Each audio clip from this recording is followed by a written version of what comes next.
Guys, give me one memento and I'll be right there. How's everybody doing? Good to see you. Good to see you. Good to see you. Let's get right into it. Chat room, welcome to another week of Mayday. It's good to see you, all of you.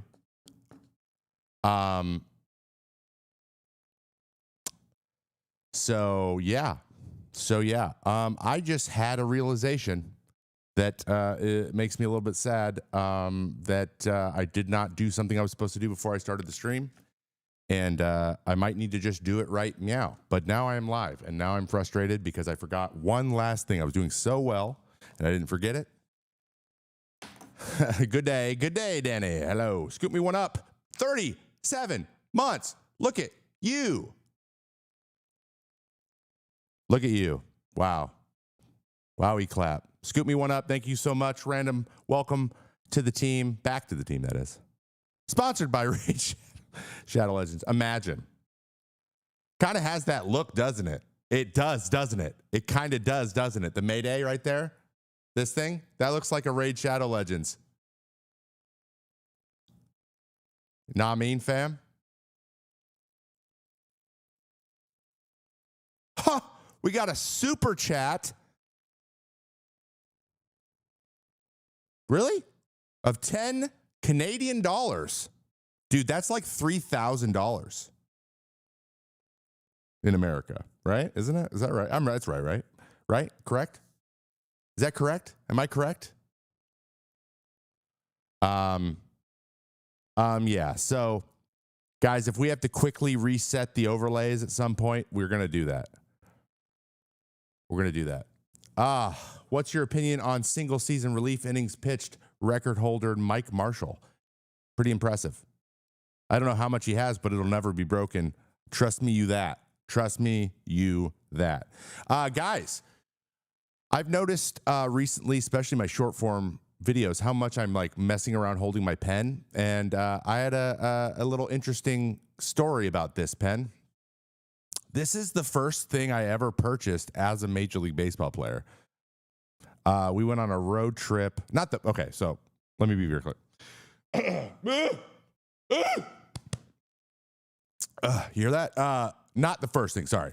This was one of the first things I ever purchased. But my rookie year, we were in Boston, and where we stayed was really close to that big mall they have that I can't. Copley Place, the Copley Place Mall. Copley Place? I don't know. We have any New Englanders here to explain that to me? But there's a Levenger store, which is like, notebooks and pen, really nice pen. You can it's what you would get your grandpa for retirement gift after he just worked as a lawyer for 45 years. You guys know what I'm talking about. And I was just like, you know what? I'm losing pens constantly. I want to get a nice pen. You can see how worn this is. Like, that's all from my fingers. But I've had this pen since 2014, and I've put new ink in it like 7 different times. So how crazy is that? Yeah, I realized that I've used this. I've lost and found this pen like 7 times also. Like I keep being like, well, it's gone. It was a nice run. And then like 2 weeks later, I'll just be, oh, there it is. So yeah, for someone who has honestly never kept hold of anything in any, for any period of time, except for all of my clothes that I'm constantly wearing. Because I don't turn over clothes very fast. I'm impressed with myself. I think I'm pretty impressed. Pretty impressed. Yeah. Okay, so we got lots to talk about. As always, we're going to start here at the beginning, letting everyone kind of filter in to the show. Honestly, right now might be a good time to quickly refresh my overlays. If you guys don't mind, I'm going to try to do this thing and do this. Let's hope this doesn't break, but this is the best time to do it. Basically, what I need to do is refresh this really quick so that the YouTube chat doesn't freeze in the middle of the stream, basically. We have a different system now that allows us to do it, but it's in order to make sure that we're covered for the whole 2 hours. I want to make sure I refresh it. I was supposed to refresh it. I didn't refresh it an hour and a half ago, so it's going to freeze again. It might freeze any moment, so let's just really quickly do this. And so I will still be here probably. Actually, it'll probably just be frozen here for a second, so the chat's just going to freeze. In the meantime, welcome in, everybody. Welcome in. I'm going to just follow these instructions really quick because I got to do a little coding. But it's good to see you guys. A lot to talk about. That's not good. That sounds never good. No.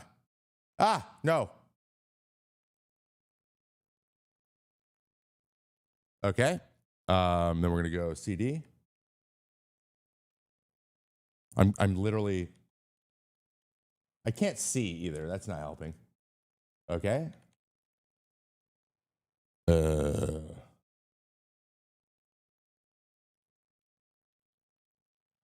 you guys ever tried to just stare into bright lights and then try to see a screen? Yeah, me too. It's not easy. It's not easy.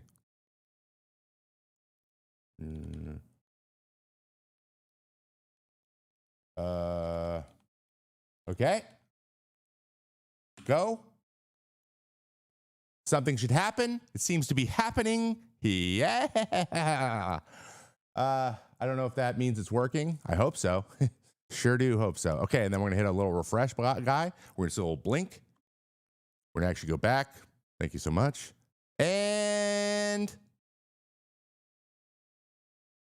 where'd the chat go? Oh, God. Oh, God. All right, well, this is about. Yeah! Boom! Oh, boom! Got it. Teammate needs a babysitter, I mean producer? Nah, dude.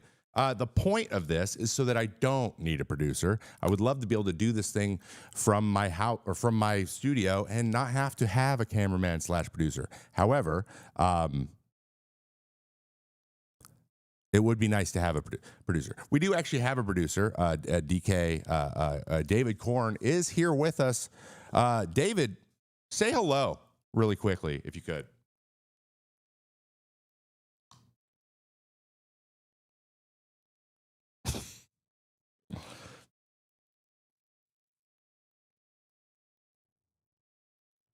Thank you, DK. See, that's DK, guys. He is here. There is somebody. There's someone. You just didn't know. So, surprise. DK also, if anyone listens to the Sunday Sliders with me and Danny Wexelman on Sundays, it's called Sunday Sliders. Of course, it's on Sundays. On the Sirius XM, you might hear DK there too. He is our producer over there, and he is helping out here. A lot of the things, the stories and things come from him, and from that big brain of his. So we do appreciate it, and he might pop on. You couldn't hear him? Nice. That's hilarious. Well, they didn't hear you, DK, but I'll fix that later. He said hello, guys. Basically, said hello, and that he's really happy to be here. All right. I told you week one that there's going to be some kinks. We're going to have to iron them out, and then there's going to be some kinks that constantly pop up for the rest of the life of the show for the most part because I am Trevor. Okay. All right. We are 10 minutes in now. Now let's get into this thing. I have a lot on the docket today.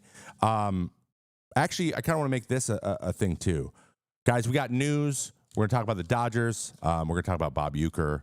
I have some fun little things from the internet that I would like to do, and some other interesting, a new segment called Isn't That Interesting that will be compounded or attached to our interview or our AMA that we do in the second hour as well, where you ask all the questions. Also, if you guys are asking questions in the chat, I will do my best to grab them. But before we get going, please, if you're on YouTube, hit the little thumbs up on the YouTube video, please. That's how YouTube Live works. It puts interaction is really important for it to be put in front of people, and it's kind of hard to find live streams generally. So I would appreciate it if you would do that. If you are on Twitch, guys, keep doing what you're doing. All you subscribers and people are so I'm so happy and thankful for you. We got our first super chat ever from Ben's Pitching Clips, though I don't see anything written in the chat, which is interesting to me. Hopefully it was the question that was asked earlier. Ben, I see you typing in chat as well. So if you had a question or you were just sending a super chat just to be a good person, that's fine. Thank you. I appreciate it either way. All right. Before we get into the news, I have a few announcements. One, we actually saw it already. We have a new podcast. We being me, new podcast episode, Cut on the Diamond. It is brand new. It is up. It is Tommy Hunter. Guys, this Tommy Hunter episode is a series of about 58 stories told over an hour and 20 minutes in which I speak for about 10% of the show. I know you guys are used to me speaking the whole frickin' time, pretty much all the time. And everything I'm on, I speak most of the time. I did not do it this time. I let Tommy kind of hold court, and my God, did he tell some of the craziest stories ever. For example, the time he gave up Ken Griffey Jr.'s last home run in his career, and then got him to sign the jersey. The time that he got one of the rarest pictures of Mariano Rivera actually warming up ever. How he came along to get that. That's a pretty crazy one. He met Faith Hill in an elevator with Tim McGraw and then invited them to his SEC baseball game. So just go listen to it anywhere you listen to podcasts. It's phenomenal. Like, it was so much fun to the point where I kind of just want to do a podcast called Tommy Tells Stories, where he just tells stories and then I produce it. All right. I didn't mean to push that. So we're going back. So yeah, check out the pod. Like, subscribe, all that kind of stuff. And on Spotify, you can leave a comment. That also evidently helps. So I do appreciate you. I love you. And I please do that. Also, join the Discord. That is where we are hanging out a lot, especially this season. There's going to be a lot of discussions. There's forums for each team. I've had some ideas for some spinoff stuff, for some things to get for this show. Also, when we start doing Nasty's pitches again, when the spring training starts up again, and when we start, you want to ask me a question and get it on the show next week, that's the place to do it. It's literally a thing called Ask Trevor Questions, or Questions for Trevor, in the Discord. So discord.gg/Trevor May or !Discord in either chat, and the link will come up. You can just click on it, and Discord's great. It'll just put you in there, even though I'm pretty sure they're owned by China and they might get banned. Okay, we're not going to get into that right now. But, it is January 20th. Something's happened today, but I can't remember really what it is. I'm sure it'll be fine. Okay. Our first fun little thing we're going to do today. You may have seen it on the internet at some point. People doing their ins and outs for this year. And I thought it would be fun to do an in and out version for baseball, the baseball season, my opinion. So ins are like, this is what I want to see more of this year. And then outs are like, I'm done with that kind of thing. Like, yes and no. Give me more of this. Give me less of that. That makes sense. So it should be a lot of fun. Oh, yeah, it's MLK Day. Thank you, Game Over. That's what it is. Yeah, I knew it was a societally significant day. All right, so let's do this. I'm going to quickly fire through these. And I obviously, as always, I want to know what you guys think, because I think some of these are pretty good. Ins and outs, baseball edition 2025. Let's get it. Out. Eye black on only one side of your face. What are we doing? Clean it up. You look like a goofball. In. Bring them back. Fighting necklaces. For those young bucks out there that don't know what a fighting necklace is, it was like they called them titanium infused or copper infused or something. It was like they're similar to those power balance bracelets. They basically were saying, hey, you're going to have better balance. You'll be more athletic if you wear this braided weird thing. And when I was a kid, we would wear the crap out of these, actually all the way into pro ball. Like the late aughts, like 08 was kind of when they went out of business, or not business. They're still making them. You can get these on Amazon. Bring them back. Fighting necklaces back. They're so cool. So cool.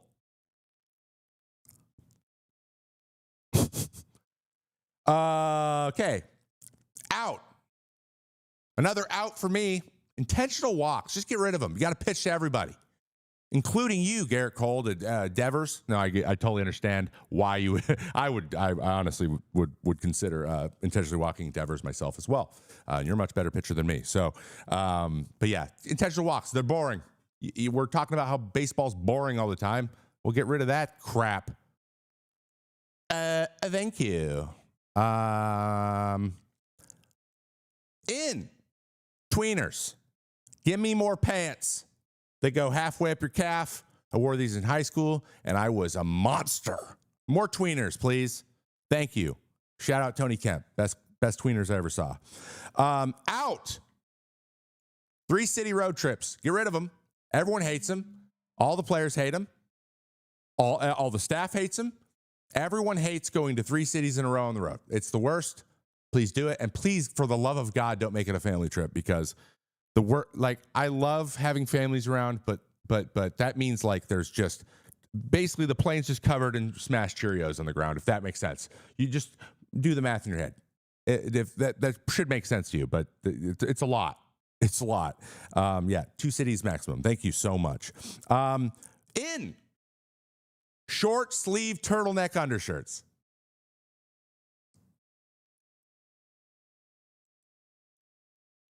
Shout out to the Tigers. They do it a lot. Love these things. Also known as the body condom. Don't ask me why.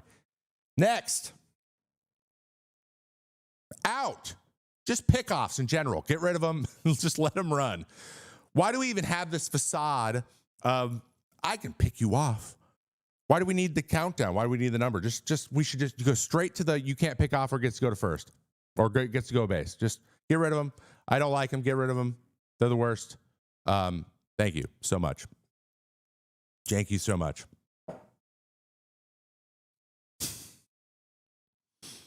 In hitters wearing one batting glove. Bring it back. Madison Bumgarner, Hunter Pence. I need more. One batting glove. Pick a hand. Even better, pick the backhand. Pick your top hand, righties. One batting glove. Bring it back. Bring it back. Out.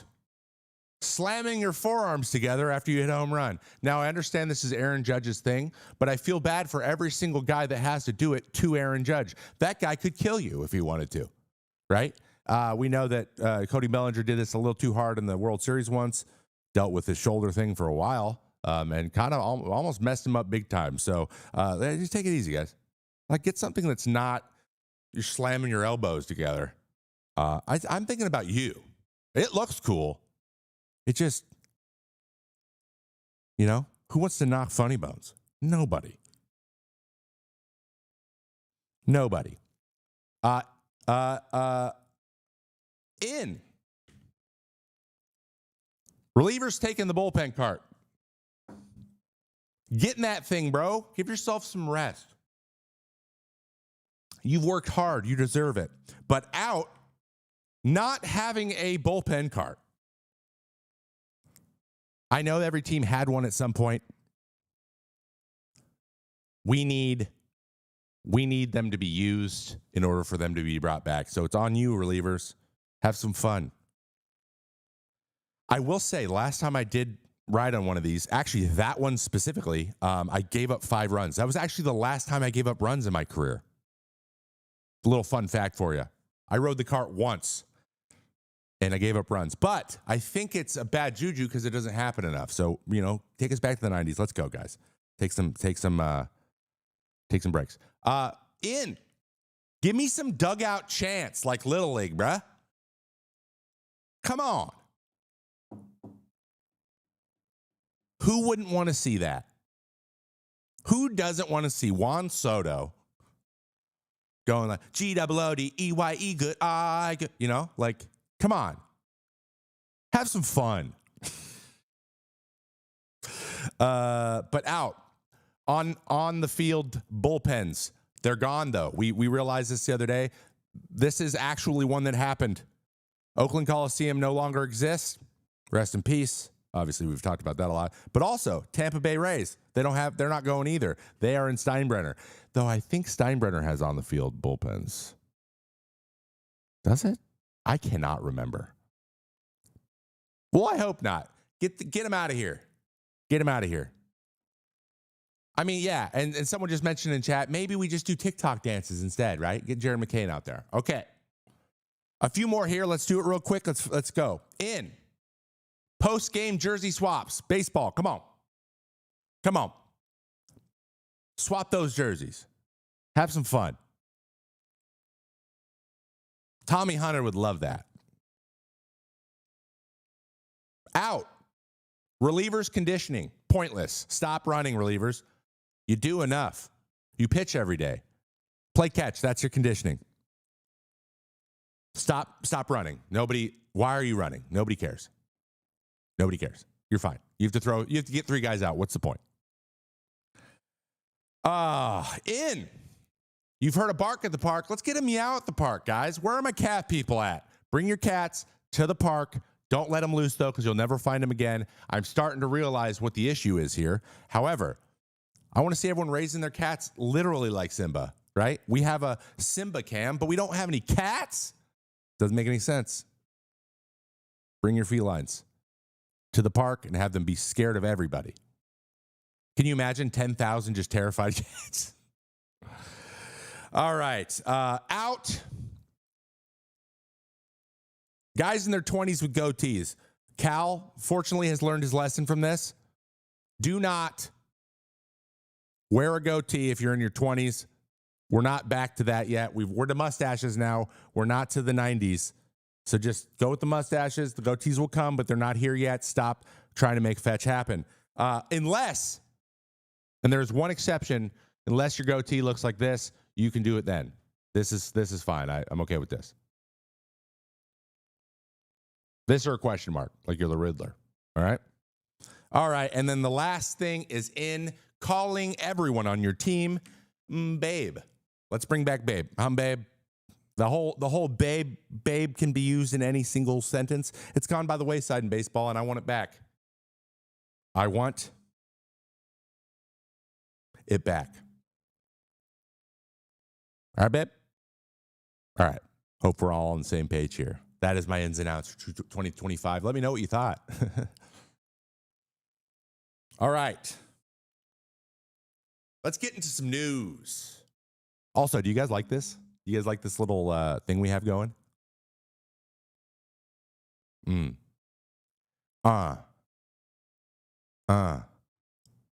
get in some news. Let's talk about what is going on in the greater baseball area. Ooh, I am super burpy. Sorry. It's not like it's one of those just like, it's a tightness, then it kind of, whatever. I think I'm dying. Why is it not in Comic Sans? Because I haven't done that yet. It's on the list. Leave me alone. All right, guys. In the news, first piece of news we have moving forward here. Bob Uecker, legendary commentator and player, and also guest on the Johnny Carson Show over 100 times, and Brewers' longtime broadcaster, passed away at 90 years old. Last year was his last go as a broadcaster. He was battling a lot of health issues in the last few years, but getting to 90 years old, I think that at this point, that's a good run. And this guy is like, honestly, he's the narrator of my baseball brain. A lot of people, it's Vin Scully, which I totally understand. But for me, it's Bob Uecker, the movie Major League, which I did a video on last year. It is one of my favorite movies, not just baseball movies, but movies of all time.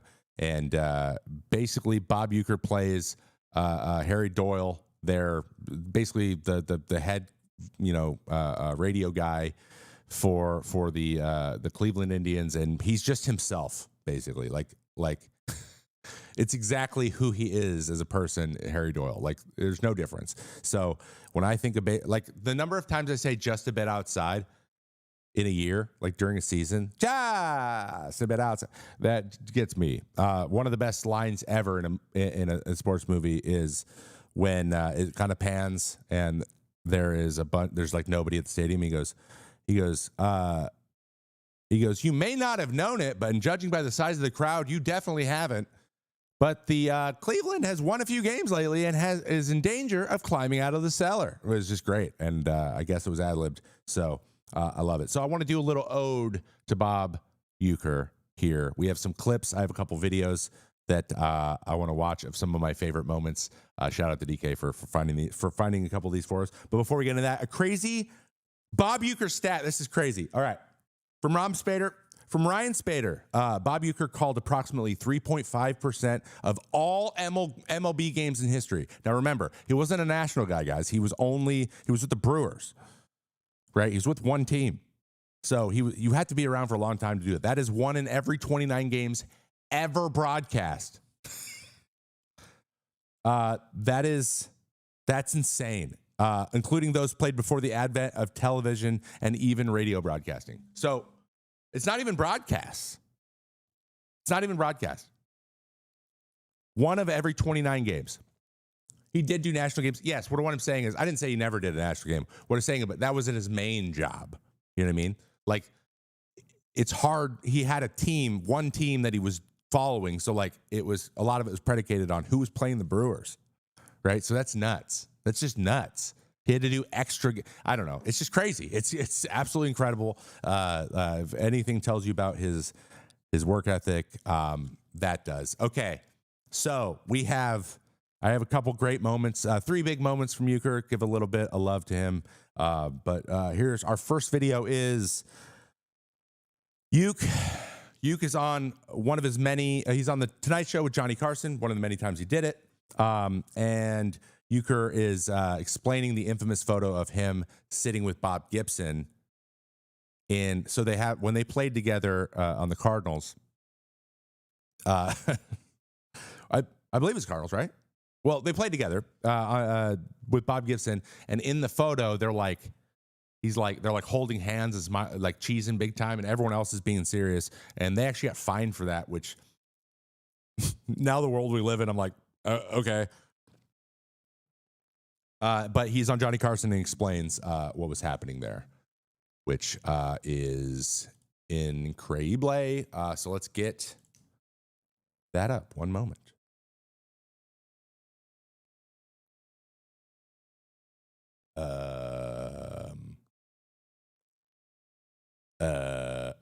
There we go. All right. All right. This is obviously, we get a shot of it. This is obviously a team. This is a team picture that once a year they have these team picture days, is what they are. And on this particular day, this cost Bob Gibson, one of the great pitchers in baseball. It cost him and I a couple $100. They had taken the picture and they had proofed it and everything, and then brought it back to the ballpark before they finally caught that scene there. What? Can you come a little closer on that? Well, Bob and I are holding hands. We're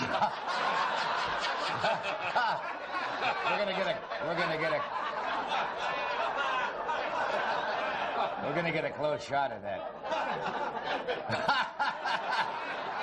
You certainly are, aren't you? Guess who's coming to pitch? So for all the youngins, for all the young bucks out there,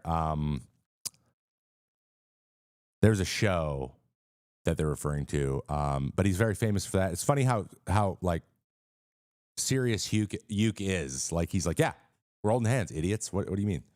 Another awesome moment is when Bob Uecker's talking. Okay, so hold on. There is a conference that is yearly in Pittsburgh where basically all the I don't want to call them furries. So if you don't know what a furry is, I would tell you to Google it, but I kind of don't want you to do that either. It's people that dress up in as animals, in full head to toe costumes as animals, and sometimes there are other things associated with it. Not all the time, but a lot of times they are. It's anamorphic. You know what I'm saying? Anamorphic. Human shaped animals. And they have a big con in Pittsburgh every year, and so like a lot of times the Brewers are there, and he's explaining what it is. McCutcheon always loves to talk about it, but Here's a quote from Andrew McCutcheon. The power of the furries, McCutcheon said. The power of anthrocon. Oh, anthropomorphic. Anthropomorphic, dude. It's anthropomorphic. Guys, we're turning into a spelling bee. Something about it, I guess. I can't explain it, man. It's awesome. The weekend's not over. Keep it going. So it's basically he's just saying the power of the furries are making us great. Here's Uecker explaining on the radio. Too high, and it's even at a ball and a strike. People dressed up as animals. Yeah. Mm-hmm. Yeah. For real. Yeah, they're wearing actual costumes, have their faces painted, and kind of a weird look, but I guess that's their thing. One ball and one strike. What do these people call themselves? Furriers, I believe. The Furriers? Furriers, yeah, they're having a fur ball tonight. And from PNC Park, they're way fur away. So Punsworth's thing, they're having a furry ball. You guys get it, but just a treasure, national treasure. This man, actually, he's a world treasure, man. Love this man. Okay, and the last one, and this is something I added. Those first two were from DK. This one's for me. Uecker gets a surprise by Andre the Giant. Uecker got to do some wrestling stuff, as many great performers and entertainers do, and out of nowhere, Andre the Giant comes in. If you don't know who an Andre the Giant is, he's the guy from Princess Bride. You'll notice in a moment, he's one of the biggest wrestlers of all time, the original Giant, and also one of my favorites. But here's Bob and getting a surprise by Andre. So, Bob Uecker, guys. Bob Uecker, everybody. Let's give a round of applause for Bob and his amazing career. I love that man. I will always love that man, and he will be missed. Bob Uecker, everybody. Yeah. Sad day for baseball. Sad day for everybody, frankly.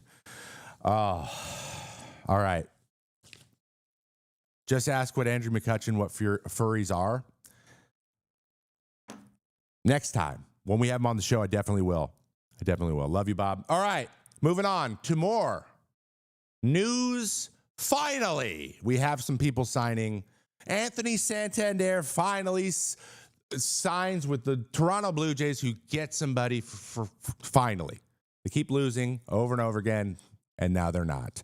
Toronto Blue Jays and the outfielder Anthony Santander signed a 5-year deal worth up to more than $90 million, which is pretty good. Less than we thought he would get, but in terms of that years, pretty solid. He's going to slide in right behind Vladdy in the lineup and hopefully add some much-needed thump in an anemic lineup that added like Miles Straw and Andres Jimenez recently, which, no offense to those two, but pop is not what they're known for. So as Santander getting picked up is big. It's finally happened. He hit 44 home runs last year, and the Blue Jays, I believe, were like 27th in homers. So they need it real bad. But I don't think that's enough to get them out of the basement in that division.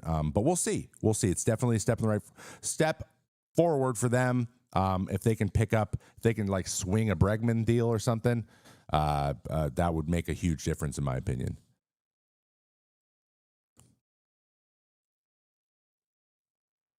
All right. Now for the big one. And the one you guys were all waiting for. Who's up next? It's Roki Sasaki signing with the Los Angeles Dodgers, just like every single person on the planet thought that he would.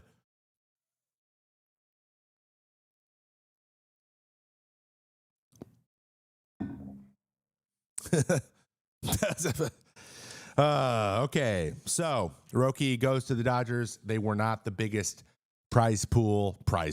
I say like it's an esports tournament, but they were not the biggest international pool out there. And it came down to some factors, but most people just think, oh, you're just going to join the best team, or, oh, there's other Japanese players and you just want to be in that situation. But that doesn't seem to be the case. And I'm going to tell you why. Some really interesting stuff out there, right? Details on how the recruitment are happening now. Basically, the MLB there's been the assumption that there's been a handshake deal between the Elote Marines in Japanese in the MPB and the Dodgers. Everyone thinks that like they were discussing this beforehand, and that's why they posted this guy, because there's not a lot of incentive to post a 23-year-old, especially when he's going to be a free agent in 2 years, like Yamamoto. So obviously that looks fishy, right?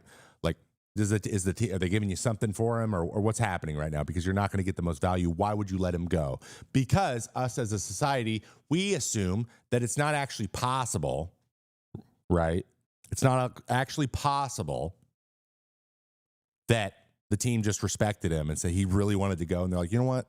If you want to go, you want to go. You know, we'll respect your wishes and wish you the best. Like, and they'll maximize their value, obviously, but it's just really hard for us to believe in this day and age that any sort of a corporate organization would do anything that would benefit their employee over themselves. But that could have happened. Now, I don't even know if that did happen, but if this went the way that they said it did, it kind of is what happened. So that is one issue here too. Also interesting was the Blue Jays brought in Dalton Varsho, Bo Bichette, and Chad Green to meet with Sasaki when he was in Toronto, kind of getting his pitch, which I thought was kind of crazy. First of all, that they all did it. That was pretty awesome because they really wanted him to come. But also, like, they really pulled out the stops for this guy. Even that Miles Straw, flipping over from the Guardians and picking him up because Miles Straw is on a guaranteed contract deal, was able to get them $2 more million in international pool to sweeten the deal a little bit. So they made that deal to then give it to Roki, which also said, you know, who would do that without having at least like a nod that, hey, we're going to go there. If you can get me $2 more million, we're going to go there. Now they just have Miles Straw, who had 4 at-bats in the major leagues last year.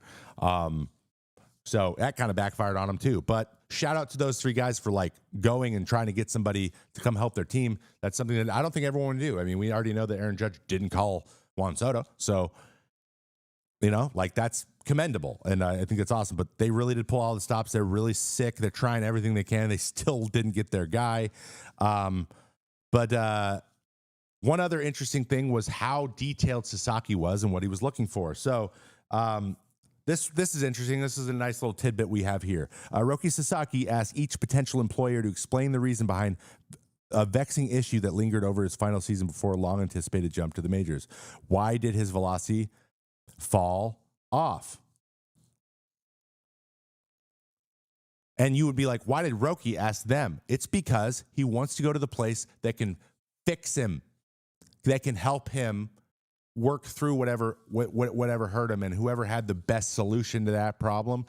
Big part of his decision. Guys, I got to give it to him. That is amazing. That is extremely astute. That is like, hey, when I have issues or if I can't figure something out with my knowledge, will you be able to help me in quickly? And the Dodgers like, yeah. And unfortunately, the Dodgers had the most money, but they also have probably the best pitching development too.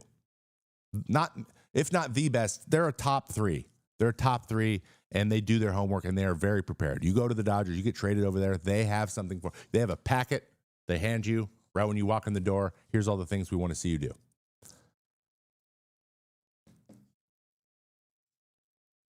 Isn't that cool? I thought that was pretty cool. So, Sasaki called this a very difficult decision, but I will do my best to make it a right decision when I look back over my baseball career. At the end of the day, guys, Roki has been talked about since he was 16 years old. I've known about him since then, when he hit 100 miles an hour as a junior in high school in Japan, which is crazy. And he's been a highly touted prospect ever since. He was one of the 3 main guys that pitched for the Team Japan in the WBC. They won the whole thing, and now all 3 of those guys are on the same team. That's a little fishy.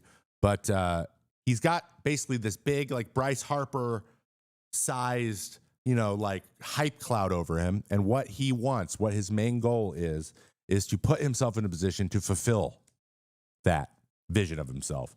And let's be honest, the Dodgers are the best place to do that. They are. Like, just in terms of development, they're probably the best. It's like them, Tampa.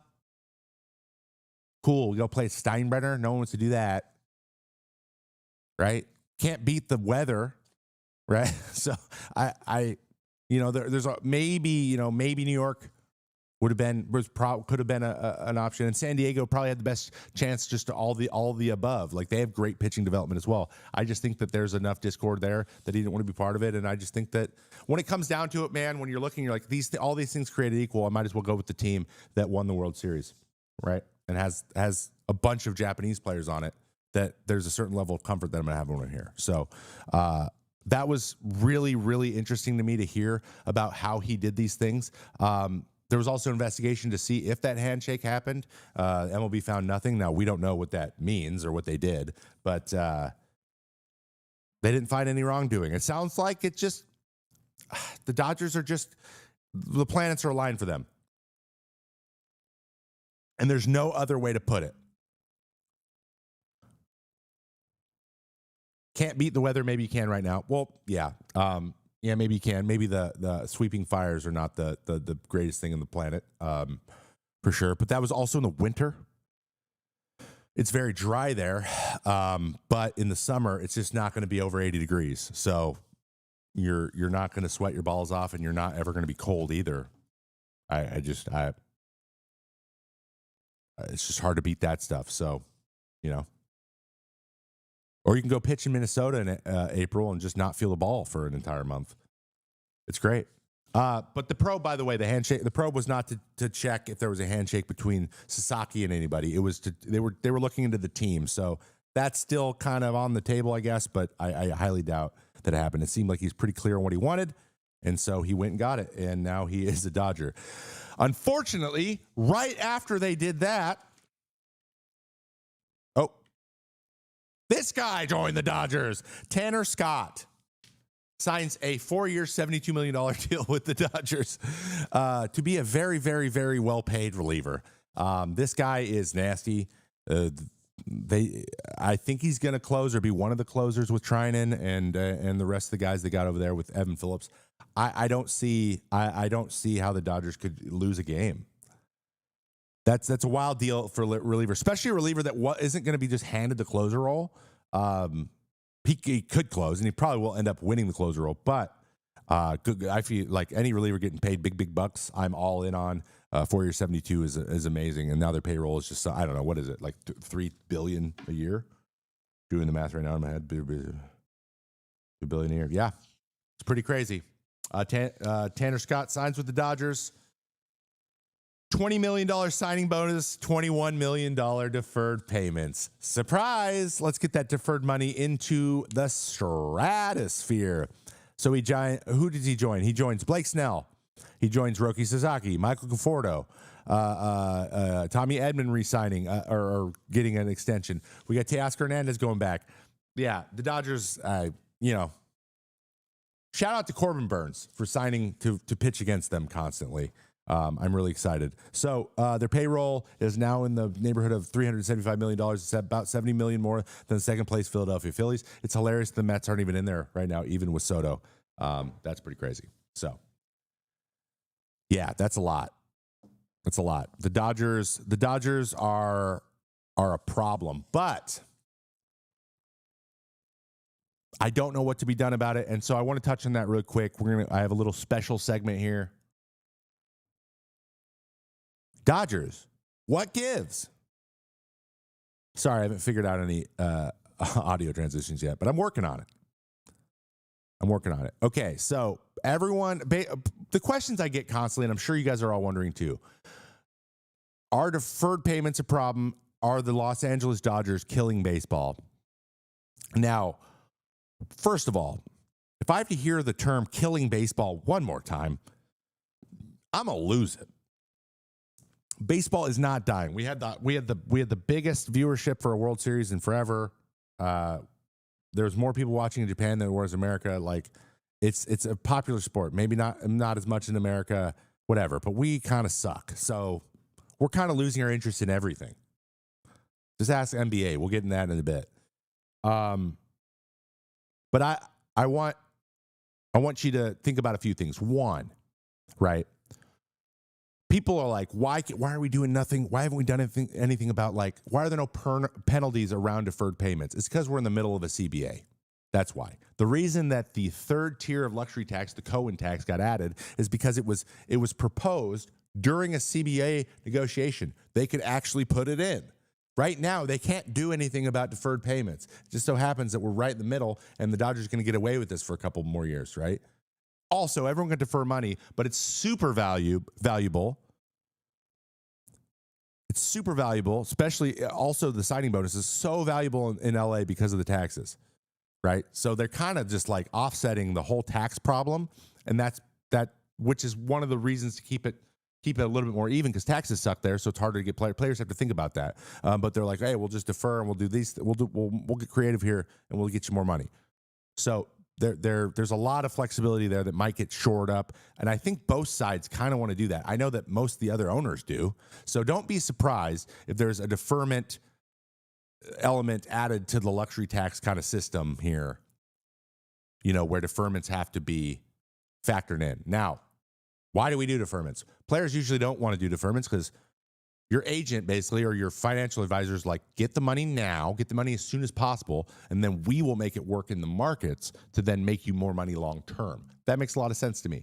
But deferred money allows the team to give you a bigger amount of money, and then get creative with their accounting and spread it out over years. So they don't have to pay as many taxes, and they can, like, their expenses can be kept down at certain times, and they can increase them at other times. It gives them a lot of flexibility to when they're putting things on the books, which it's usually for tax avoidance, but it is what it is, right? So if I hear the 2020 World Series doesn't count one more time either. Agathor, I have a question from you later in this show, so don't mess this up, okay? It does count. Do you know why? Because the playoffs were the exact same length. That's why.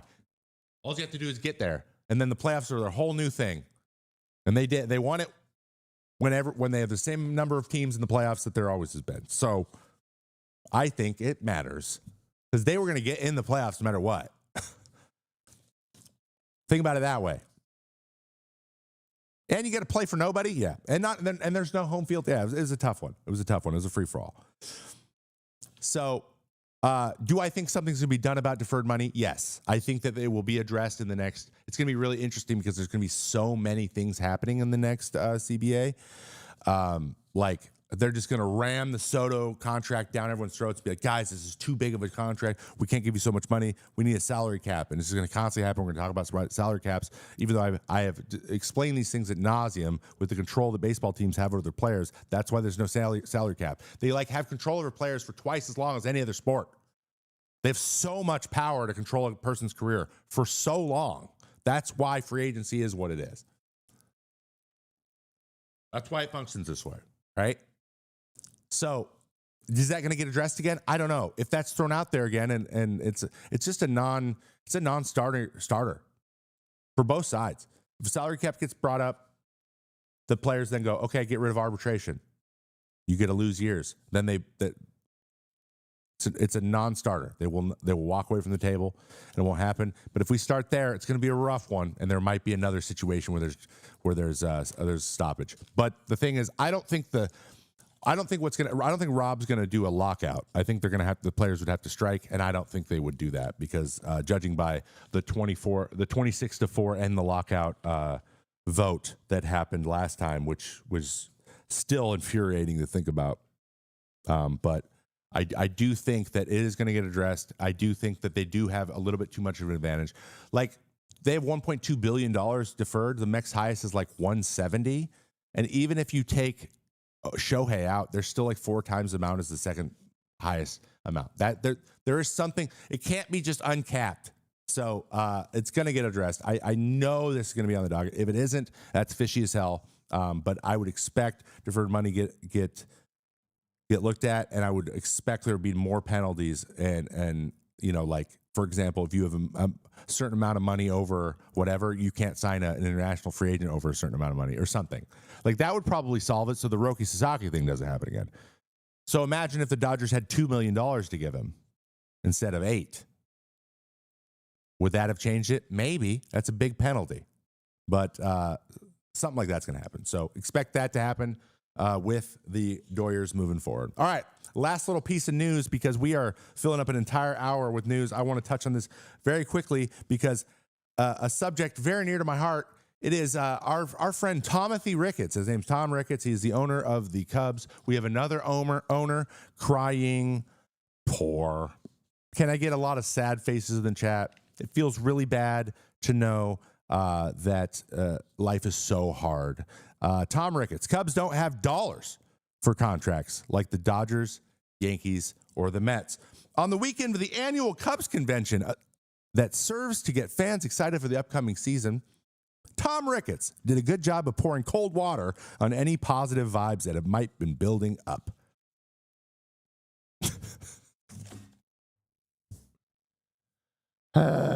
Salty. He's salty. He's just salty. He's like, I don't know why. They think somehow so he says they as the fans, think somehow we have all these dollars that the Dodgers have, or the Mets have, or the Yankees have, and we just keep it, which isn't true at all. What happens is we try to break even every year, and that's about it.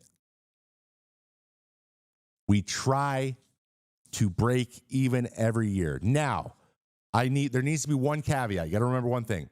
The Ricketts family owns 95% of the Cubs, okay? The Ricketts family also owns other shit. The Ricketts family uses money, income from one business, to then fund other projects. So all of the income from the Cubs doesn't go back into the Cubs. That's fairly normal, right? But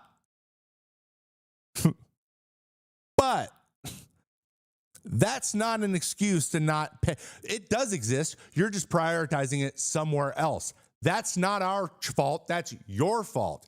Don't say we can't do something when it's your decision. Shut up. Shut up. I'm so tired of these people. Not just him, but like every dude that has so much money that there's no way that their life would be any worse if they gave away 90% of it. Like if 90% of their value disappeared, their personal family would live the same exact life they have now. It would be the same. So I just don't have any sympathy for this shit. Okay, but let's look into this and see if any of this is actually true, which we'll never know if it's truly true because somehow they say things and then they don't prove it ever because they know they're doing something that's indefensible sometimes. The reason books don't open is because they know that people won't like what they see. When you don't open your books, you are showing that you're guilty of something or you're guilty of something that people won't like. So you hide. If you feel the need to hide things constantly, you're probably not a very cool guy. I don't give a shit if the laws are set up to let it happen. That doesn't make it okay. Just because you can doesn't mean you should, okay? Last thing, so let's talk about some numbers. Using Forbes franchise valuations, where a lot of times are just kind of like guesses, but using the only thing we really have, the Cubs are the fourth most valuable team behind who? The only three teams he mentioned, it's actually more valuable than the Mets. So the Yankees, fourth most valuable team. So yeah, they are behind the Mets. So it's Mets, Yankees, and Dodgers. Okay. Valued at $4.22 billion. The revenue was $506 million in 2023, behind only the Yankees, $679, and the Dodgers, $549. So, to say when you made $500 million and you spent $200 million on your payroll, that $300 million is what? Breaking even? No, it isn't. No, it isn't. It isn't. They own 95% of Wrigleyville. They own like 95. So just because you're like, oh, we don't have the money to sign players because we want to spend $250 million in that hotel over there. You made the decision. That's not a force of nature that you have no control over. No, you have the control. Don't build a fucking thing. Don't build it. Just don't build the hotel and pay your goddamn players. It's like, it's to the point where I'm like, there's two things going on here. You're either saying something that you know you're being dishonest about, and you're it's just the way you are, or you're an idiot and you actually don't understand. Either one of those things is bad. Just don't lie. People are tired of being lied to. Fans are being tired of being lied to. Everyone about the TikTok ban and all the bullshit about that, about, guys, it's this, that. We're not going to prove any of it. We're just going to say it. Trust us, bro. We don't trust you, bros. No one trusts you. You don't deserve to be trusted. None of you. John Fisher, we don't trust you. So stop saying things and then say, trust us, bro, because we don't trust you. Can I get an amen in the chat? Thank you. Anyway, I have no sympathy. It's just like, just shut up. Just do your stupid billionaire stuff and just shut up. Don't say things like that. No one feels bad for you. No one's going to be like, oh, okay, I didn't think about that. No, it's not going to happen. They just say it because they're like, guys, stop being mean. It's hard. In the words of this random guy I saw on Instagram, I'm sorry. Raise your hand if you've seen that one, because it got me. Okay. Thanks, Tom, for being on the show. We appreciate you. I don't hate him as a I don't know Tom Ricketts, guys. Can I caveat real quick? I'm sure he's not evil. I don't think people are evil. I just think they don't have any concept, and they're just like anyone else, and they feel like they're being attacked. They feel like they need to defend themselves. And in their case, they don't.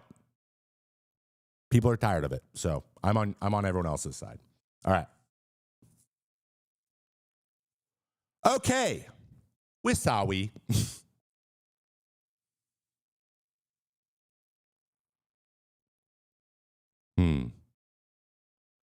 And he said that at a fan club event on the radio. So, like, it makes it even worse, right? All right. Let's get into our main topic for the day. Guys, I am not a writer in the BWA, Baseball Writers Association of America. BWAA? BWWA? You guys know. Sorry, BBWAA. It's right there in front of me. I am not in the BBWAA, but if I were and I had a ballot in the Hall of Fame, I want to show you how I would choose to do this type of stuff. So let me just see if I can get this. There it is. So let's go through what I would do for the Hall of Fame, and I'll see what you guys think about it, because I'm interested to see what you guys think. So right here on the Hall of Fame website, guys, you can go, and it's cool. It can tell you where everyone was last year, who's returning the ballot. But here's basically everybody, and if you want to know like what their case is, you can go in and read this huge block of text with a bunch of statistics and stuff. But like usually this is their line down there. A-Rod's is pretty ridiculous. He just kind of sucks as a person. 700 runs, whatever. So if we need to look anything up, we can go here, find some numbers, and go from there. But to be honest, I have a pretty good idea of what I want to do, but I want to know what you guys think. So did I make a whiteboard? I did. Here's my ballot, and here's everyone on the left side. Here is everyone on the ballot this year. So you get 10 votes for those of you that aren't aware of that. And by the way, before we get into this really quick, like and subscribe on YouTube if you're there. I appreciate you. And also, if you have a subscription, a free Prime Gaming subscription on Twitch, you can use that here on this channel or anywhere else. If you have Amazon Prime and you have a Prime Gaming sub and you're not using it, you can use it.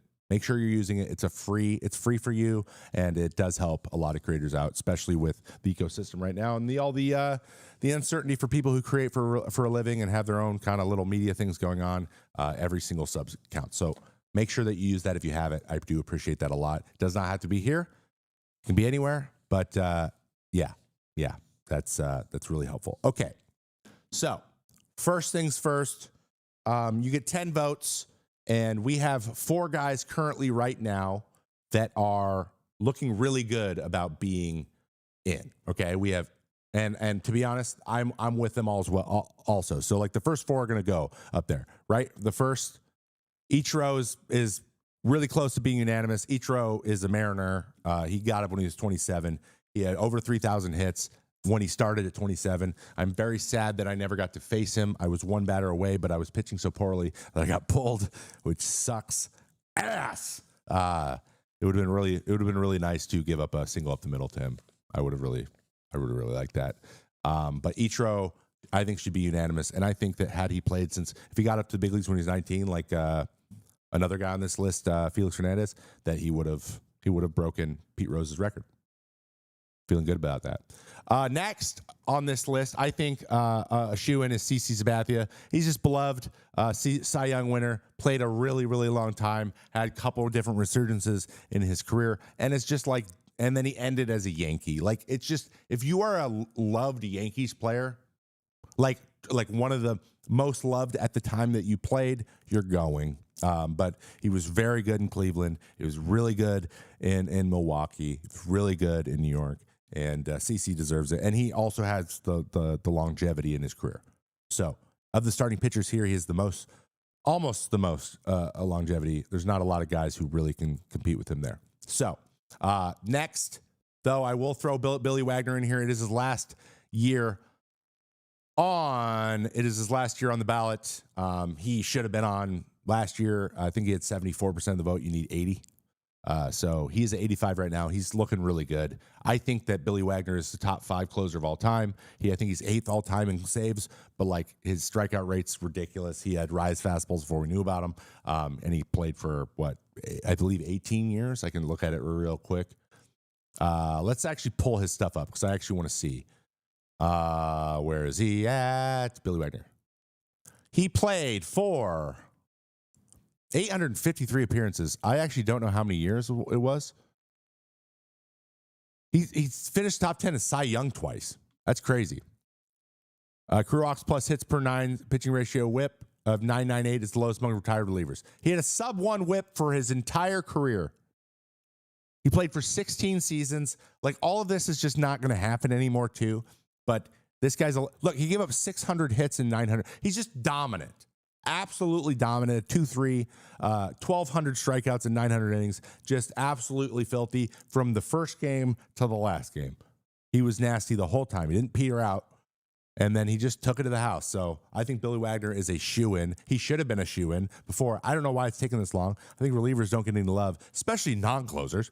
I can't think of any non-closers that are in the major leagues or that are in the Hall of Fame right now. None. Which makes me sad. Okay? So Billy Wagner. Next up, and he's close, and I would also agree. These top 4, I would agree. Carlos Beltran goes in. Yeah, I know. We have the stuff. We have the stuff about the cheating, and we have the stuff with the Astros, but by all accounts, man, this guy was ridiculous when he was in his prime. 2011 was it 2011? No, 2000. What was his crazy year? He had one crazy year. But he's got longevity too. Beltran played for a really, really long time. And I think he sneaks in. I think that the way he's thought about around the league by other players, and his baseball IQ was beyond anything anyone's had in a very long time. So I would say Carlos Beltran in. And then it's going to get a little dicey here after this. All right. Next up, and you guys might not agree with me, but I think Bobby Abreu should go in. I know, no MVPs. He doesn't have any of the big awards. I think Bobby Abreu's got a little bit of the Jose Ramirez of his time. That he was always like a top 10 player, but like never the best. And for me, he represents one of those elite players that just always had like freaks overshadowing him while he played. And I think they're he played in an era where there were a lot of those, a lot of freaks doing freaky stuff. And guess what? All those freaks are in the Hall of Fame except for Barry Bonds for reasons we all understand, I think. But I would throw Bobby Abreu in there. I know that he's not high. There's a bunch of these guys that didn't get barely any. Like Torrey Hunter's got nothing.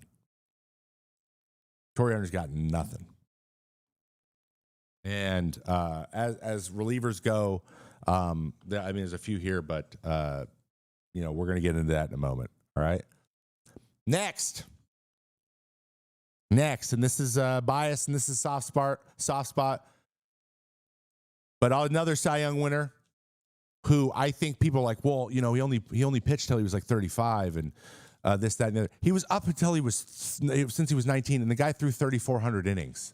So it's not like he didn't throw any innings. He just threw a shit ton of innings. He threw 200 innings a bunch of times in a row. He won a Cy Young with what, 13 wins. Not quite losing record, but really, really close. Threw a perfect game. And I personally sat in the King's Court a lot. I experienced Felix Hernandez on the regular. And I think we are now in this time in baseball where the body of work is going to start adjusting closer to the modern game. Guys are going to play shorter amounts of time. Like, we're going to see it when Buster Posey goes in because he played for 12 years. Like, that's going to be the standard. Playing for, like, if you play 15 years is going to be the new 20, right? It's just the way it is for a couple of reasons. One, I don't think guys are falling apart faster or anything. I think that the way that scouting happens, the way the development happens, the value of the veteran is just going away. So, like, teams just won't sign them anymore, even though they can still be more effective than younger guys because they're already past that whole growing thing. So that's the thing, though. We're talking about, okay, so I would say Felix Hernandez is my 6th vote. This is my votes. Do I think they'll get in? I don't know. These are my votes. Next up, I will put Chase Utley in the group. Chase was an old school hard-nosed player who performed every single year, and he's a second baseman. So that's the big thing. He was a quality defender, not an elite defender. Quality, not a ton of range, but he got what he was supposed to get. Really good hitter, hard-nosed as hell, played through all kinds of shit and played for a really long time. And I know Chase personally. He's one of the hardest nosed dudes I've ever met. But he definitely played old school baseball as the winds were a changing.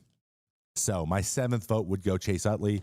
I think that also his position, he's a unique type of producer at the second base position, and that is also something that's really valuable. Right.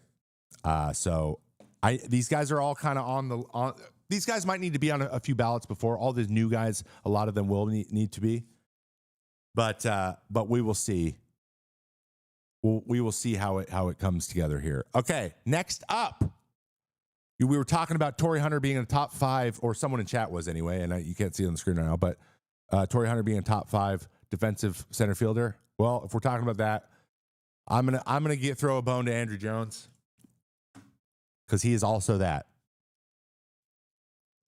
Did he have the center field production?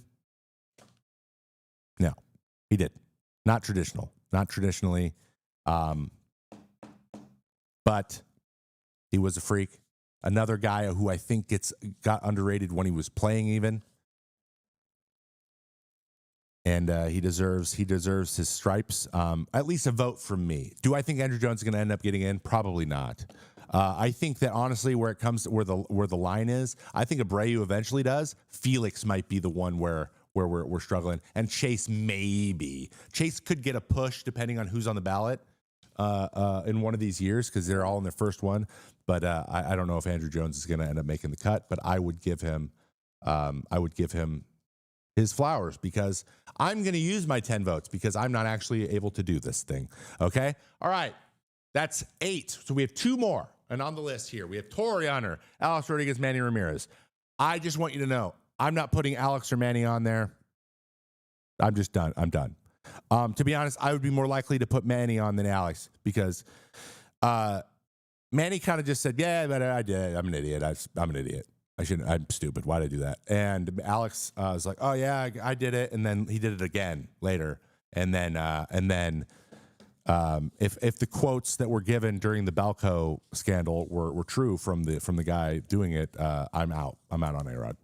I just don't think I don't think you get to have a master plan to cheat for a really long time just so that you can become the best, and then get in the Hall of Fame. If that was true, again, allegedly. This is all alleged. This was in a documentary.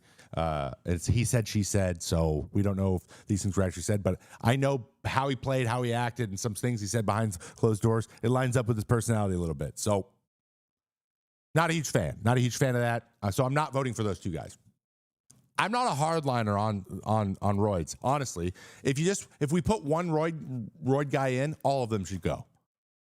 If we're gonna put one in, let's go. Sosa, McGrath, you guys are all in. Bonds, let's go. You're just all in because it doesn't matter. At the end of the day, it's just a club. You're in a club. It's about how we feel about it. We can make it up if we want. But like, if we're not gonna do that, then I'm with you too. I am a little bit indifferent because the whole he cheated and like a guy I played with for a long time, Casey Fiend, hates them that did roids, hates it. Like he hates it. But I'm at the same time, like if I played at that time, I looked around, testing isn't a thing, and everyone's like, yeah, we're all doing it. I'd be like, I can't say that I wouldn't. Willie Mays said that. I can't say that I wouldn't have tried it. Was it Willie Mays? No, it was Hank Aaron. Hank Aaron said that. I can't say that I wouldn't have been in the same shoes, or if I wouldn't, I'm too competitive, and I'm the same way. I probably would have given it a shot, especially when there was like no morality attached to it. I would have. So I can't blame them, but they did get caught, so it happened. You know. Anyway. All right, so we're on the last two. Let's throw in two more here because I want to give them a nod. I'm gonna go Andy Pettitte, though I think that maybe body of work doesn't quite get in there. He did play for a very long time, but he was never the best pitcher on his team. But this is maybe a nostalgia thing for me. And then my last one. Now this is tough because I want to do a reliever, right? But we have K-Rod, who was very good, but he fell off so hard at the end that his stats looked poor. And then Fernando Rodney's like not even close in statistics with the other one. So that's my only two options. Maybe K-Rod because he is kind of an iconic closer.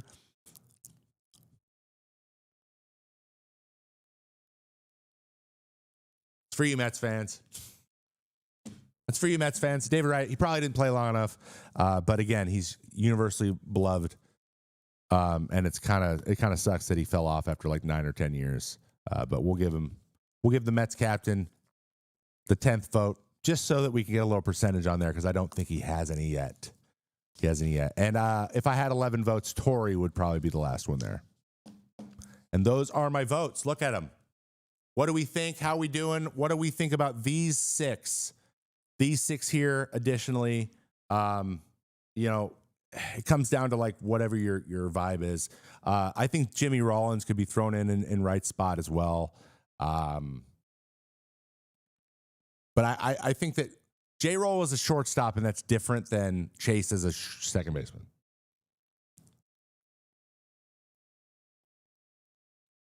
And in the Hall of Very Good, Dustin Pedroia. The Hanley, Justin Pedroia. I would say Cargo again. Like Cargo didn't play as long as you think he did, but he was really good there for a couple years. And then Granderson was interesting. He was like a slap hitter, and then he was like hit 40 home runs once, and it was crazy. But and then Adam Jones also just did. He was done at 33. Adam Jones was, which was just bullshit, man. He just got screwed by the game. But I'm a huge Adam Jones fan as a person. We both on foul territory, and I do hope he gets some votes, but I don't think it's likely that he ends up sneaking in. But it is, honestly, for me, it would just be an honor to even be mentioned on a list. Like, even be on the list for 1 minute would be sick. So, and I think a lot of people would feel that way. I think a lot of guys on this list are like, you know what? pretty awesome to be on the ballot. It's pretty awesome. So, alrighty, that's it. That is our main story of the day.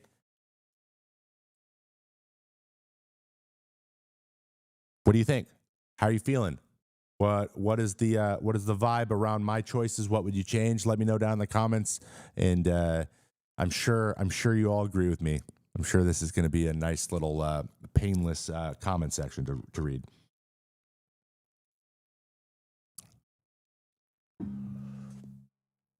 Serge, I hear you. Hey, Serge, I think you got a shot. I think you got a shot to get on this. What do you guys think? You think Sergio Romo? I think Sergio Romo's got a shot. I think you do. Got the rings too, dude. Got the rings. No one can take those away. Remember that. But Serge, you have 2 rings, right? 12 and 14. You and Buster. That'd be cool. 3. You got all 3. Oh, you got 3. So Buster only got 2. Ha, loser. Yeah, Serge has 3 rings. He's in, dude. Book it.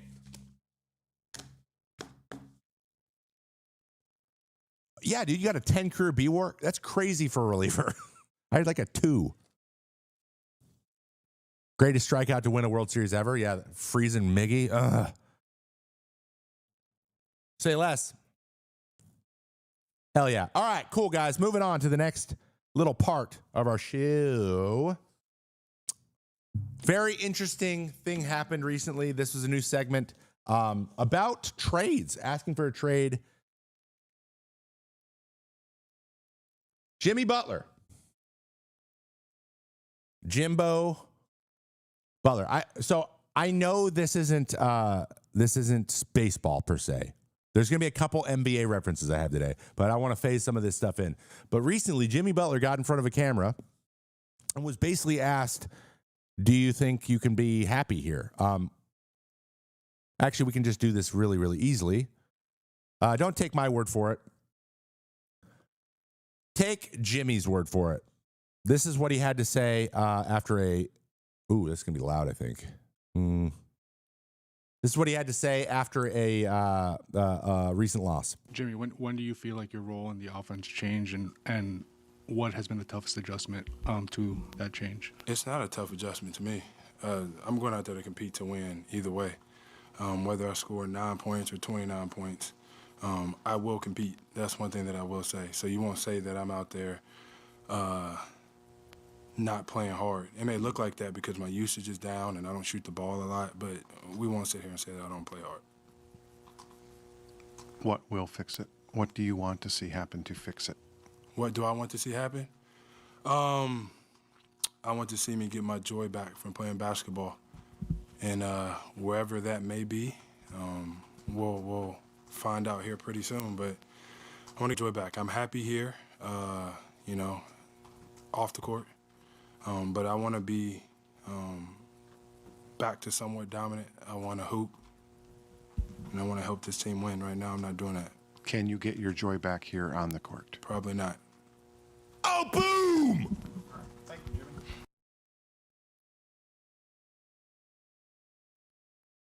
Can I get my joy back here with Miami Heat? No, I don't think I can. So, though he doesn't say specifically, hey, I want to trade, that's more or less saying, I don't think I can be happy here anymore. What are you going to do about it, team?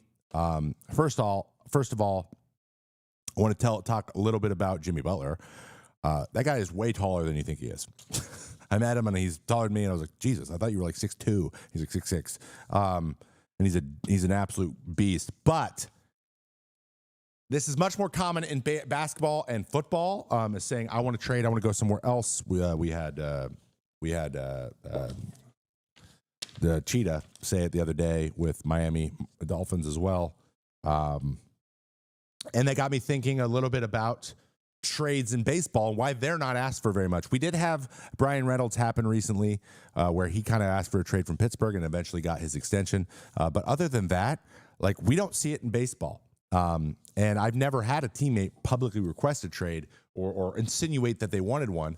But I will say one thing about Jimmy Butler. He doesn't keep his emotions hidden. He'll be like, hey, man, I'm not happy and I want to be happy. And I can commend that. I think that a player that says, hey, I want just to enjoy, like I want to give everything I got to the team I'm on, and I can't do it here. I think that's just about as good of a reason there is to want to go somewhere else.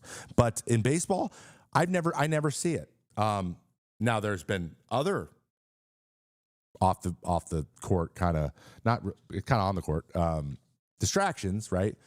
Some things going on with people, back home, and like some scandals and things. I don't know if you guys remember this, but I had a teammate, which if you look it up, you can look it up, but I'm not going to call them out at this point, that had some accusations made against them by a photographer for the team we were on in the off season. Okay. About some inappropriate comments made and some very, serious allegations made in terms of possible assault or attempted assault.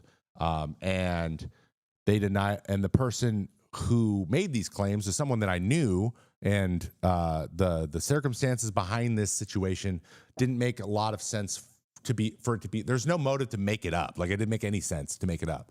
Now I don't know how it happened exactly, but she was made uncomfortable, very uncomfortable by the situation, and I publicly said, hey, I'm sorry that you felt that way. That really sucks. That's all I said. So this person did not take kindly to me with supporting her, and we had an issue for a while. It was a problem in spring training for a while, and we had to end up like kind of coming to like, hey, bro, like I still am not cool with that. I'm not down with that shit. It's not that I don't believe you, but you're not really telling me anything that is, convincing. And we kind of got squashed, and we kind of found a way to move forward. But like that's the type of thing that can really eat at you. But that's all I really had. I've never had a teammate want to leave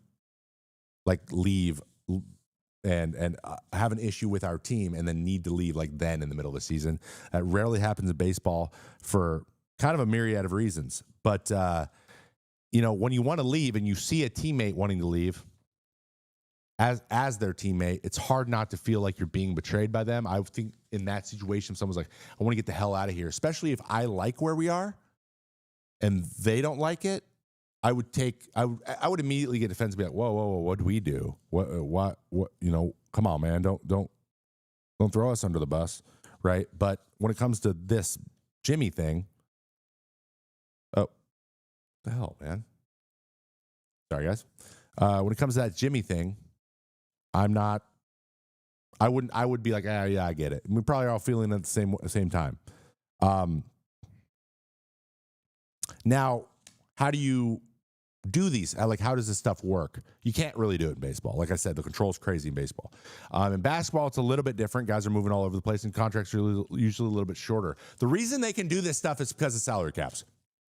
It's just that simple. The two sports with salary caps have people asking for trades all the time. That's not a coincidence. And I think that's actually kind of in the an advantage in the player's direction. And I kind of like that it exists, but I like the idea of being able to ask for a change if you need it. But I think the best way to do it, and it seems like Jimmy may have done that already, is to try to handle it one-on-one with the people that make the decisions first. And if that doesn't work, if that pressure doesn't work, if you feel like they're taking a deaf ear to you, then I would say you can take it publicly, because the way these organizations react is to peer pressure. PR is the only thing ever reacted to. It's a reactionary thing. Sports are reactionary. So, but as a teammate or a player, if I saw this just kind of come out of nowhere, that would piss me off. But if I saw them try to go through go behind the scenes first and handle it that way, and they couldn't do it, and they still were unhappy, and they had no other option, then I'd be on their side. So it's a fine line between we need you to just buckle down and do your thing, and between doing what's best for you. So. All right. let's get into some questions from the community, and you saw it on there for a minute, so we're gonna put it back up. Ask Me Anything, and a new segment called Isn't That Interesting? Isn't that interesting? We have a question from the chat. Actually, let's see if we can pull this up to the big one. I want to do this. I want to do that. Nope. This. Nope. Oh, God, I turned it off. Hold on. I'm just going to do this way. Ha! There we go. All right. We had our first question in the questions for Trevor section in Discord. So if you want to get on this in the future, go on to Discord. Agathor, who is here. Look, it's Agathor right there. PR pressure in the chat. On Discord. What's the process like for choosing your entrance walk-up music? Can you just tell someone what song you want as many times as you want and they have it ready for you the next day? Or are there a bunch of hoops that everyone has to jump through? This is a phenomenal question. And I've had a lot of experience with this. So first of all, getting a walk-up song depends on the organization you're in. The Twins it was like I was a dentist and I was pulling everyone's teeth out. It drove me nuts. I threw the 8th inning sometimes. One time I walk out to Yakety Yak. If you don't know what Yakety Yak is, look it up on YouTube. I walked out to Yakety Yak like I was at a sock hop, and I remember throwing 1, 2, 3 inning and then going into the dugout or going into the clubhouse, and our PR manager was there, Dustin Morse, and I threw my glove. I go, if I walk out to Yakety Yak one more effing time, play my song. So that whole thing was, I gave them Welcome Home. Play Welcome Home. Play Welcome Home. They just would not do it. The reason they don't do it for relievers is because there's always ads going on between innings. Position players, they all get their walk-ups because they're on during the game. Like, they're happening while the game's on TV. Mine is happening while the game isn't on TV. So there would be like Simba Cam or like a Treasure Island, but a resort and casino, and it would always be that. And I just wanted my walkout song, and it took me until about my 5th or 6th year to get them to play me a goddamn song. They used to only do the closer. Glenn Perkins got Johnny Cash with Flames going up around the stadium, and I could not get one. So the way you get these is by yelling at them. You yell. You say, "Hey, give me my song." So that's how I got that done. Then I went to the Mets. Then I went to the Oakland A's, and they were all pretty on top of it. They were like, "Hey, what song do you want?" I was like, "I want this song if this happens. I want this song if this happens, and I want a montage for when I close." And they're like, "Oh yeah, dude!" And we designed it together, and it was awesome. For the position players, like Bryce Harper, for example, he does a different song every at bat. So we'll do 4 to 5 ABs at home. He gives them the list of songs. They know the order. They know where they ask you where in the song you want it to start. They start it there, and then it goes. Usually it's just that easy. Once you do it once, you have a person that you just text them, "Hey, I want this song today." It's usually changed if they're on top of their thing. So it got easy, but in Minnesota, they just refused to, it was like I was being ignored, and it pissed me off. And then eventually we got it to where all 6 innings, you get it for at least a little bit. Even though the ad still ran, they would play it for the last 10 seconds of the thing or whatever. So you got something, but yeah, never when you were running in unless you were the closer. But that is how you do it. There is a PR person, or there is the person that runs the program during the game. They come down, they ask you in spring training usually, what songs are you thinking about doing this year? And then you do it. And if you are really interested in it, it depends on the person you're working with and whether or not they want to do that work. So everyone's got different in the stadium programs. So that's really it. That's how it works. So what you do is you just punch them.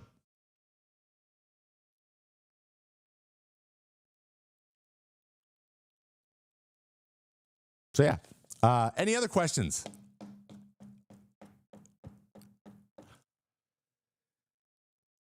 Any other questions from the chat? See, this is where we're going to do our chatting and our asking the questions. We are also going to be throwing in Nasty's pitches about this time every single week of the season. But for now,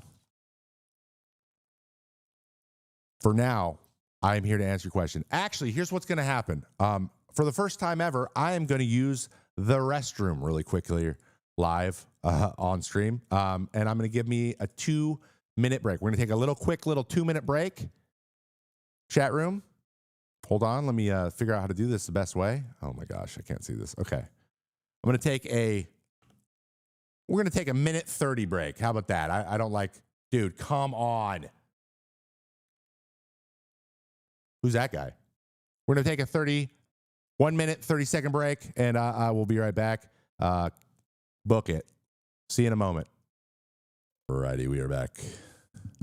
We are back. Ask me anything, boys and girls. Emma. All right, we got some questions in here. Let me get them up on the thingamabob. Thank God he's not going to the bathroom live. We had a question. I saw it. Are you still in the Bay? No.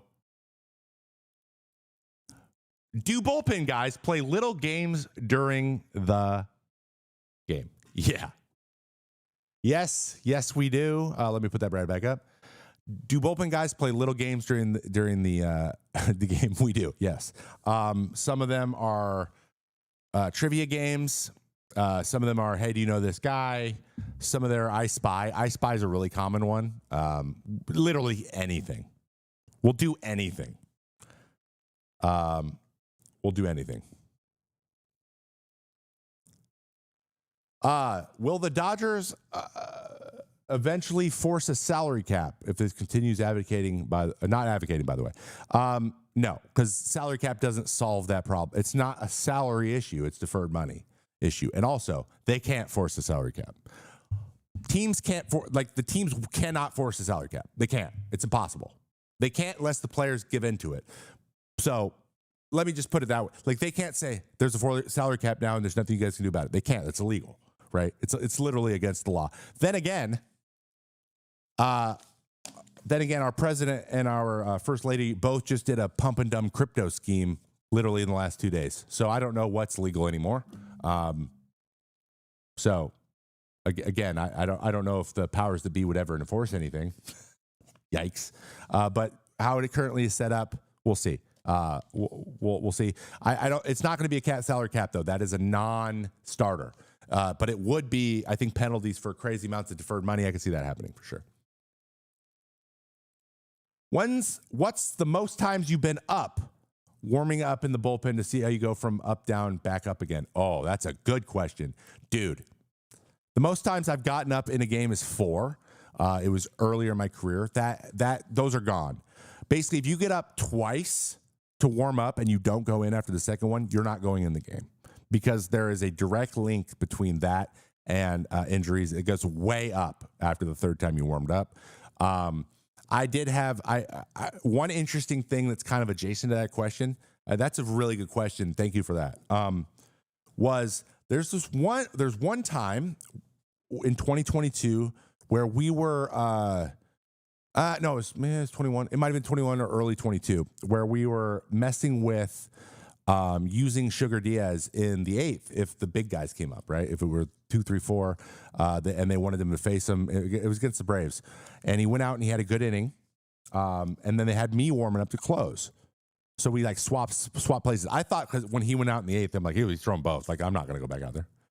And then I got up. I was, oh, that's surprising. So I warmed up, and then they called down like with 2 outs and like, Edwin's going to go back out. So I'm like, all right. So I sat down, like, okay, I'm done. I'm definitely done. Then Suge goes back out, runs into a little trouble, as sometimes he did. There was a couple walks in there. There's 2 walks, 1 out. And they're like, May, get back up. And I got up and I was gassed. And I was like, why am I so tired? And then I realized it's because I wasn't anticipating closing, because closing's like the most adrenaline you could possibly have. And then they were like, sit down. I was like, oh, then this is not going to happen. It's going to be someone else going to get him, if not me, right? Because we're the same pitcher, kind of. like I'm not, like, it'd be a lefty or something. They'll bring a loop. And they got me back up, and I was warming up like, oh my God, I feel awful. It's because I'd flushed all that adrenaline out of my body. I didn't have any more. So like it was intense to the point where I was like, I hope I don't go. And he got out of it, and thank God. because I probably would have fucking blew it. I almost guarantee I would have blown it. So that was, but 4 is the most I've ever done. 4 was the most I've ever done. How long? Ooh, that's a good one. How long does it take you to warm up in the pen on usually? It took me like 10 pitches. More in 2023. It took me a little bit longer. I would have to warm up, run around a lot as I got older and more stiff, to the point where I would get up and have to go walk somewhere like between every inning to keep myself moving around. That sucks. But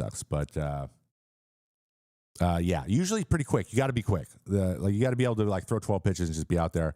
And I usually just start hucking it right away. I played with guys who took way too long, and it was always an issue, or it would become an issue more often than not. How did you feel about transitioning into being a reliever? I loved it. I had a blast. At first, I was like, I'm just happy to stay in the major leagues. That's what I thought I was going to get sent down to AAA because there wasn't any spots, and they're like, go to the bullpen. I was like, oh, hell yeah, say less. And then I went out there. I was like, this is awesome. I love this. I'm having a blast.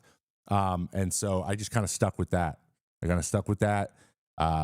did want to start. They make more money, a lot more money, better long-term longevity in the league, usually longer, but it didn't work out. So, where do I think Pete Alonso will end up? I think he'll end up with the Mets still. I know the Mets have been very lukewarm on him. I just haven't heard anything else.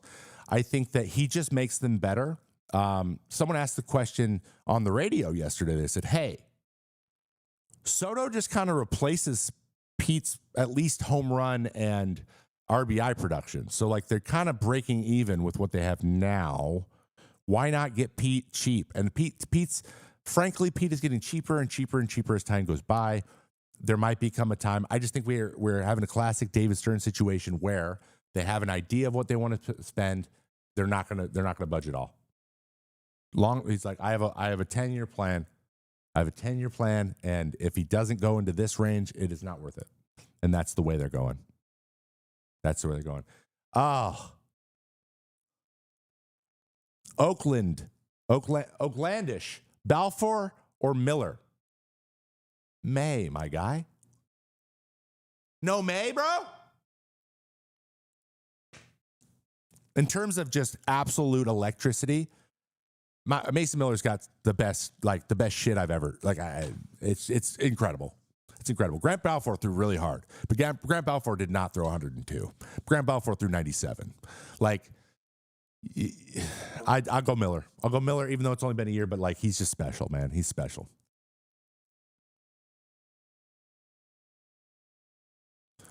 Thoughts on the Joey Lucchesi signing? Will it put the Giants over? Yes. They got Verlander. Now they have Lucchesi. Book it. They are going to win that division.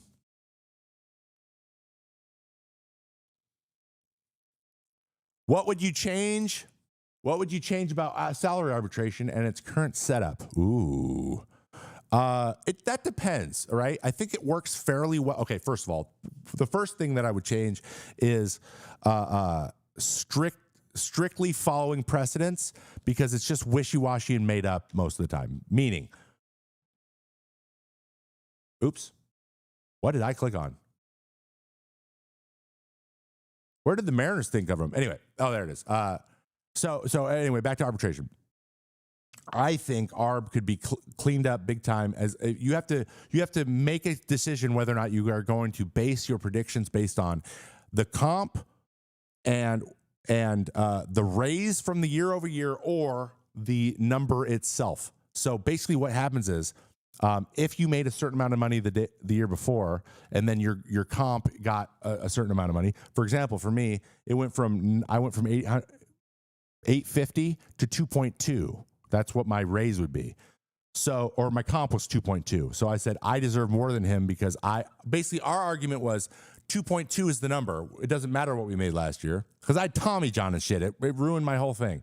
So, but they're like, you can't have a $1.4 million raise. Even though I had Tommy John my first year, which made me, my first year of ARB was just minimum again. So my scaling sucked ass. I didn't scale. I only scaled my last 2 years basically.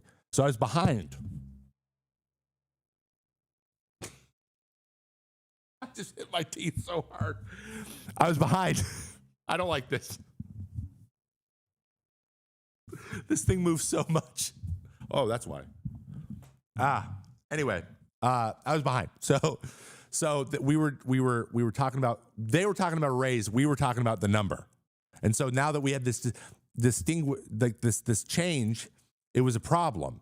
And if we went to arbitration, the arbiter would have to choose one. Arbitrator. The arbitrator would have to choose which argument that we're using as the basis for the thing, because they're different. And the thing is, the teams get to choose every time, and the players don't. So the ball's still in their court. So I would change that. That'd be a big one. Then if there's a salary cap, you guys want to do that, then you just don't get those years anymore, or at least you only get one of them. I would also make it 1 year. If there's going to be a salary cap or something along those lines, then we need less arbitration. So radar gun on you once the stream is done. I could not probably hit 80 without blowing out my arm. I could probably crow hop and throw like 82. But it would take me a couple weeks, and then I'd get up to 90 again. Easy, actually. Probably easy.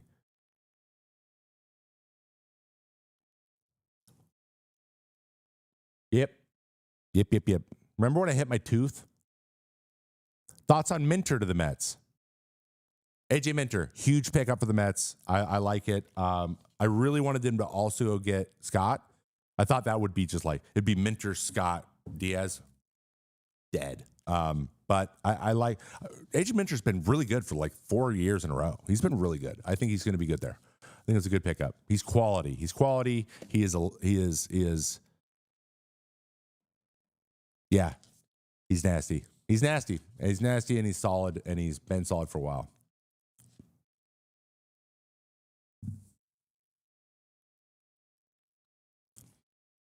What would you do to change Safeco / T-Mobile to make it more hitter friendly? There's a little bit to do with the weather. It's the roof. I think the roof, the way the air comes in the roof, they don't get wind. Like, wind doesn't affect anything there. There's no wind out. There's no wind in. So removing a section of seats, kind of like they did in Progressive in Cleveland, would be a big thing. And I do believe there is something to do with the batter's eye, because a bunch of players said it. They're like, dude, that looks weird to me. I feel uncomfortable here. So I agree with them.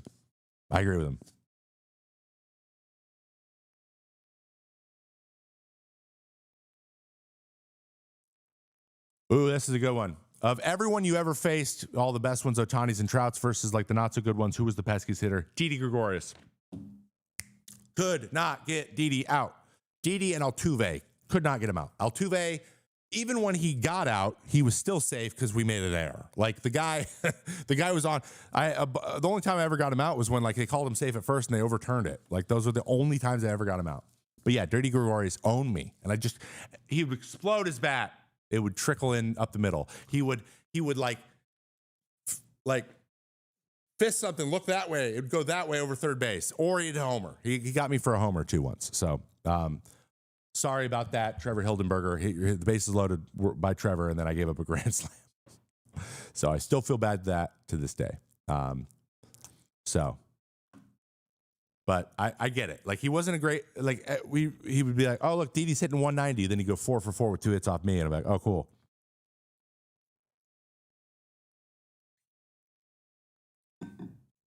How would you feel about a salary cap and only 1 year of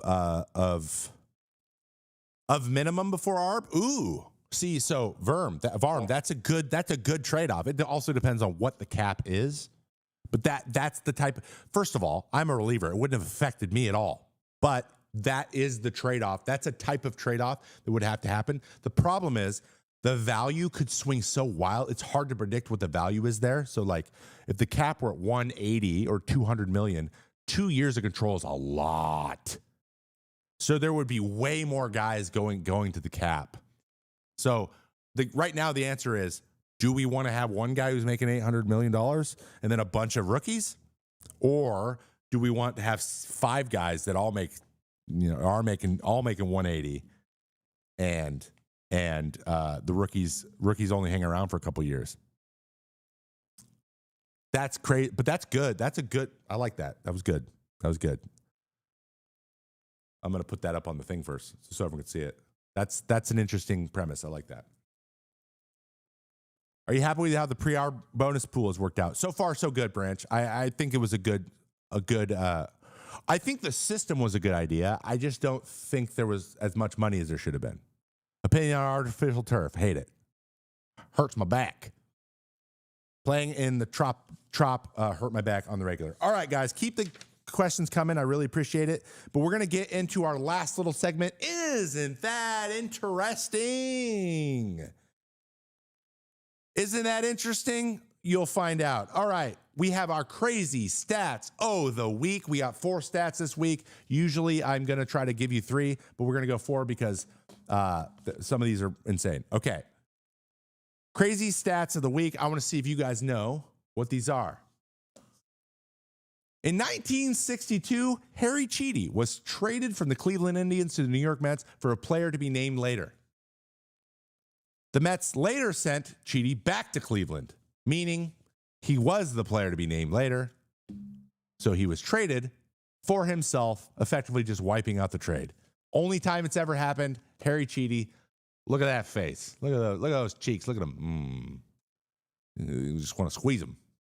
Imagine getting traded for yourself. Couldn't be me. Now, if we're talking crazy stats, and because this is early in the show and we haven't done many of these, I can do these ones. These are going to get worn out really quickly, but we're going to do it today. We got 3 Barry Bonds stats, many of which I know a lot of you know, but one of these was also something I never thought of. So,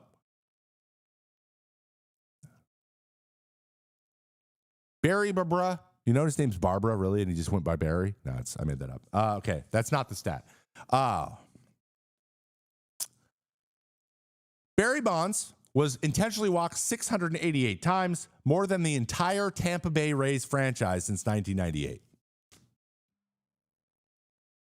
Still to this day, he still has more than them. Not just when he was playing. Today, he still has more. That's insane. Barbara Bonds, bro. Scary guy.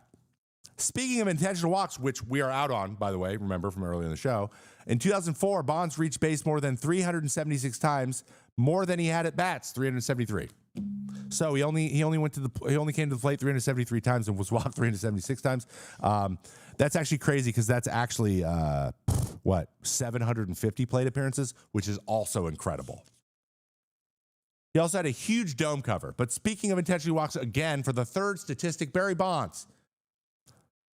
He was also intentionally walked 120 times in 2004 alone. You guys remember 2004? Me too. To demonstrate how absolutely ridiculous this number is, he had more than the entire American League had that year. Barry Bonds walked 120 times. The entire American League was walked 106 intentionally that year. He walked 16 times more than the whole league. Barry Bonds, everybody. Oh, and for a fifth stat, he did steroids. Allegedly.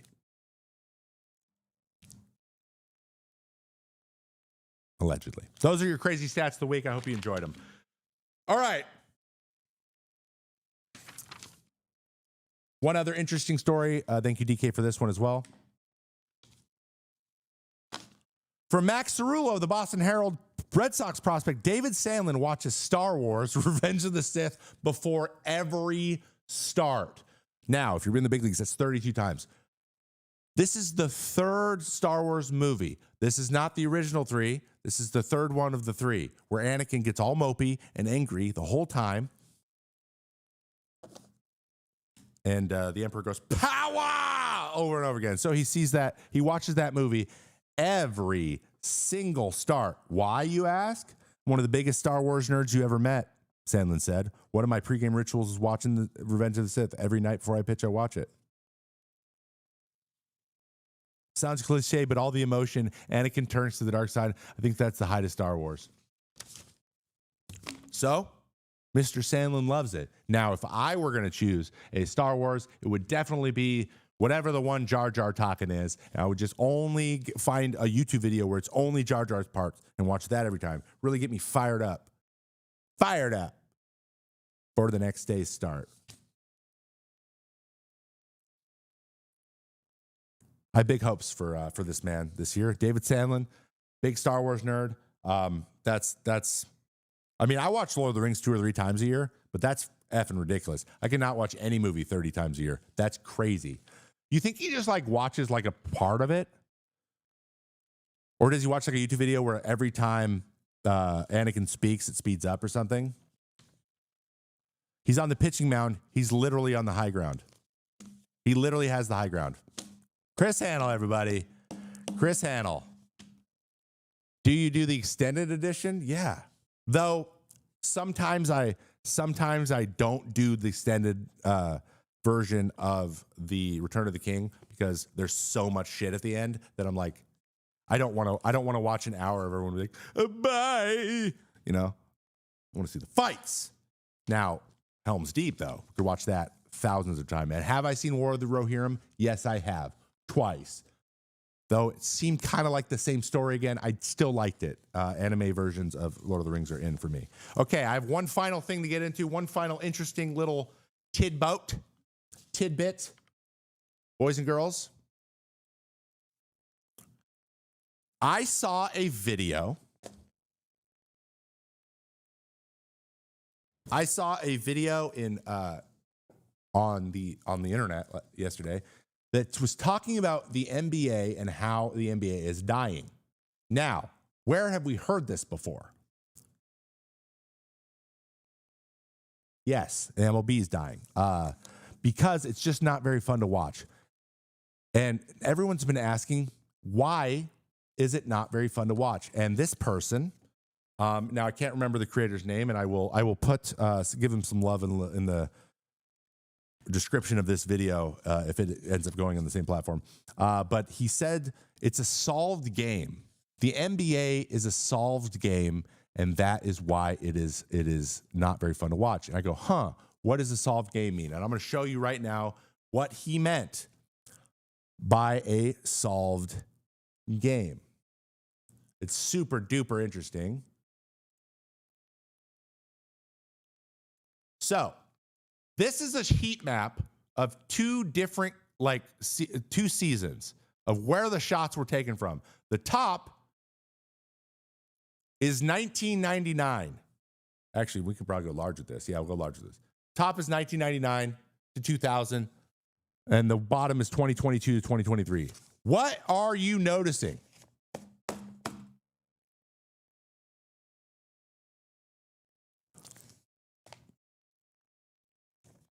Analytics, guys.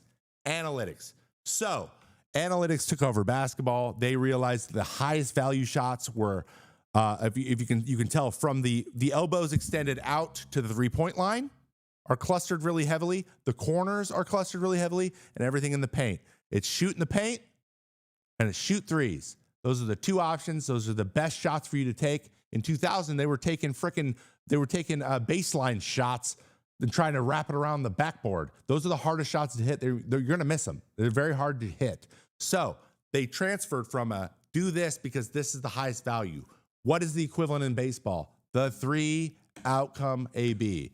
Hits, walks, homers. They were the things hits, not hits. Strikeouts, walks, and home runs. Okay?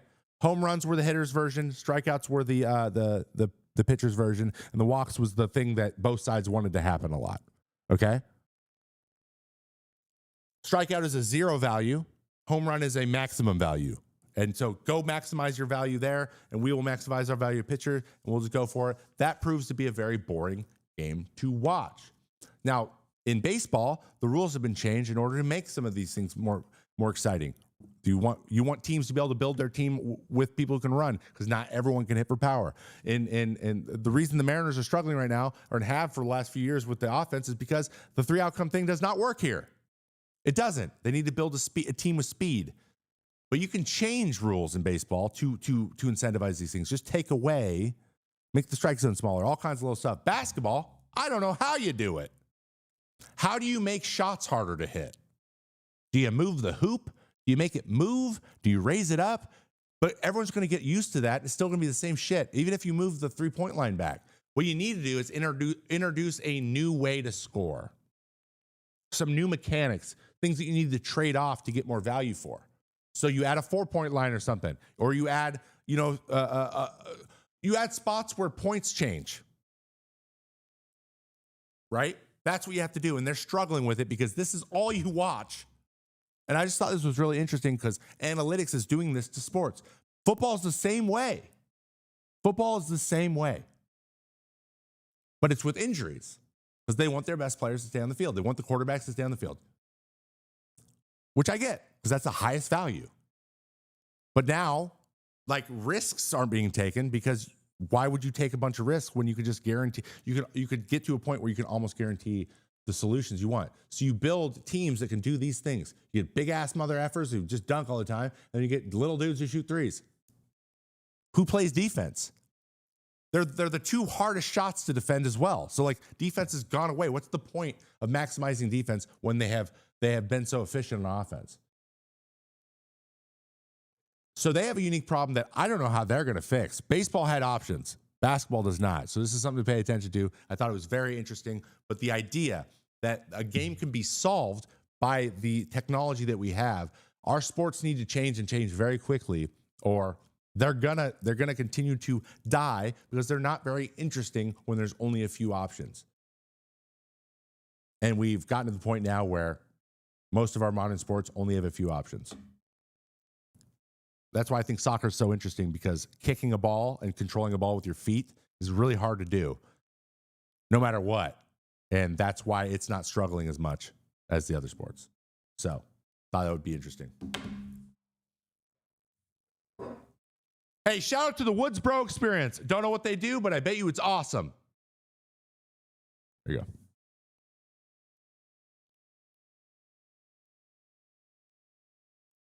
Any of you saw X post about total number of home runs in MLB by presidents? Last Trump term had lowest since Ford. Really? Because 2019 was in Trump's term.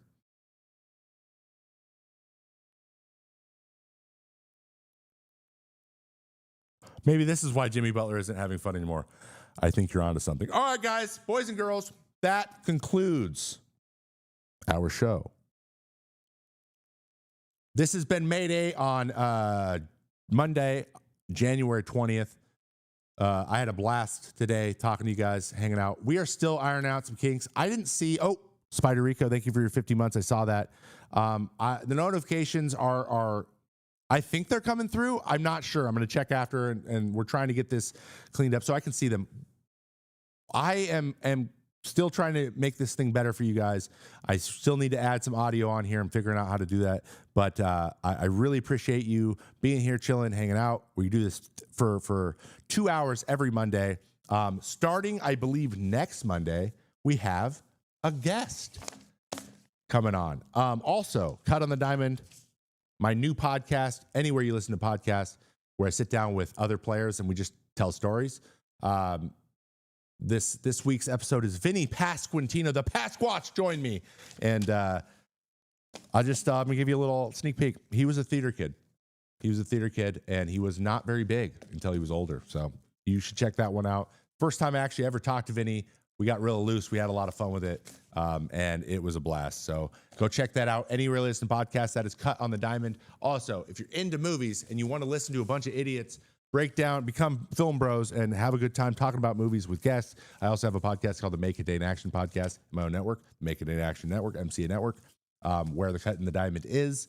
Go check that out as well. We have a new episode coming out with ex-NFL quarterback Johnny Stanton is going to be our guest this time when we are watching Draft Day, a movie I haven't seen in a really long time, and I can't wait to get the behind-the-scenes breakdown of that. Also, new YouTube's coming out. New YouTube videos coming out.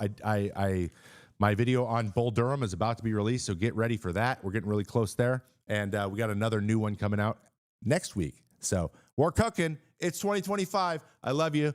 Remember, drink water, watch baseball, and have a wonderful time. And I'll see you next time on I Am Trevor May's Twitch channel, and also Trevor May Baseball. You know what's super awkward, though? When you close your media player that had your outro music in it, and now you're frantically trying to get it back